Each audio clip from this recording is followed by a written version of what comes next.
good thing about what's happening with the Caribbean today is that as we do a pavilion like this, relatively small and on-the-resourced marketing budget like St. Kitts and Nevis can be part of a bigger marketing package like the Caribbean.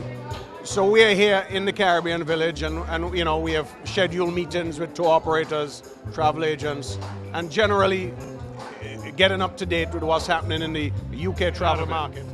Well, Graham, it's an opportunity to meet with partners in the travel trade, tour operators in particular, discuss arrangements for the coming year, also to put our product in front of the media.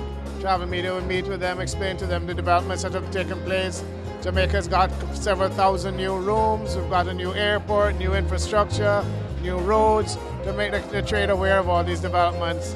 And also in the last few days we have an opportunity to interact with the consumer as well. We've always been supportive of the cooperative approach to marketing in the Caribbean.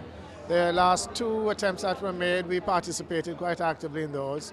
And we continue to support. We agree that, you know, if we're able to create a larger pie, Jamaica will have a larger slice of the pie. Well, the natural assets, in particular the beaches, the coral reef, the turquoise waters, they are being protected by the Turks and Caicos Islands government under the Ministry of Natural Resources. And we have set up a protected areas department whose sole responsibility to ensure that tourists benefit from these natural resources, but at the same time it's preserved.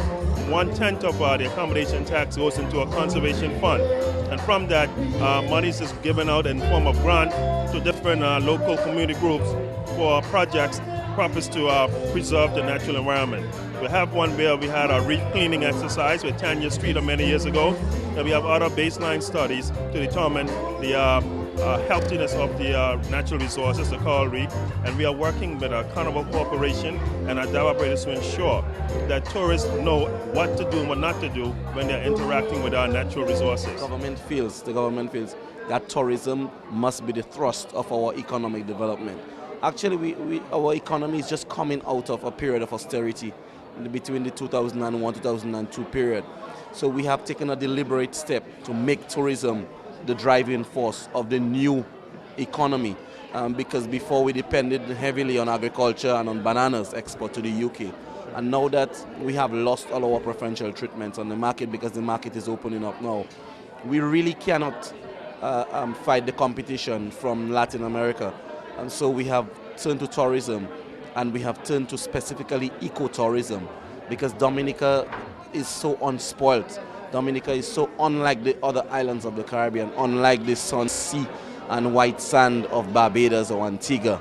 What Dominica has is rivers, 365 of them, one for every day, and a lot of waterfalls and hot springs and the forest, the rainforest. So that is what we are pushing.